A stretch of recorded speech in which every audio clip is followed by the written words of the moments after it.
Hey, it's Nesset Cake Style, and today I want to show you how to make a cool Shopkins berry smoothie cake. So I started out with 3 different sizes of cakes for this and also 2 shades of buttercream. I started with a pink and then just an orange, and I will let you know the details for how to make them. And then I used those to create 3 more shades to get that really cool ombre effect, going from orange at the top down to pink at the bottom. And don't worry, I have listed in the description box as well as on the website what colors I used and the ratios and all that type of thing that you're going to need to recreate this.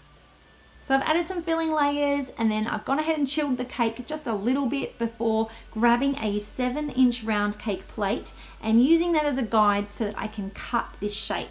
I kind of just want to make sure that the cake is inside the framework of our 5-inch cake plate on top, which is actually the bottom, and our 7-inch at the bottom. I want to work on one side, and then I want to flip the cake over completely and do the exact same thing. And then I've crumb coated this cake just with a light coat of our darkest shade of orange before chilling it and getting ready for the really fun part. Okay, so now I'm applying a thick amount of each color. You can use a piping bag if you want to as well, it doesn't matter. But the key is to make sure that your pink is at the top, and that takes up about 1/3. And then all of those little shades of color that we did that were sort of a combination of our pink and orange, all of those 3 need to squeeze into just 1/3 more of it before right at the bottom we want to finish it off with the darkest shade of our straight orange. Make sure that you have a scraper that's large enough, that's really tall, so that you can get around this cake, because you don't want to have any streaks or lines. So you're pretty much just smearing it around and around to get it nice and smooth, and then flip the cake over onto a cake board and you can pop off that top board. I want to go ahead and stop any crumbs or any air getting to this cake, so I'm just going to do a thin coat of orange on top. Now I've taken some orange modeling chocolate because chocolate always tastes better, and I've gone ahead and made a leaf. I've cut it out with an X-Acto knife, and then I'm just using a toothpick to be able to give it a little bit of texture. And then of course I need to do a strawberry, so for that I'm just going to roll a little ball, blunt it at the top and kind of pinch it at the bottom.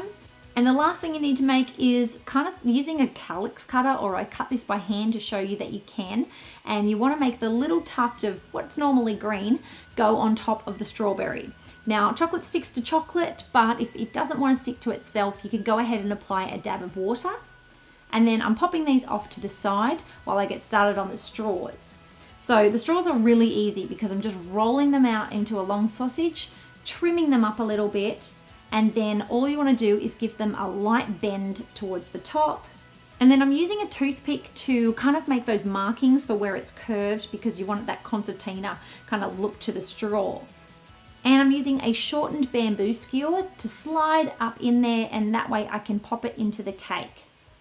The most fun part of this cake is actually doing this part, because you're just sort of doing a gigantic swirl of white buttercream. It's really similar to what I did on the Starbucks Frappuccino cake that I did.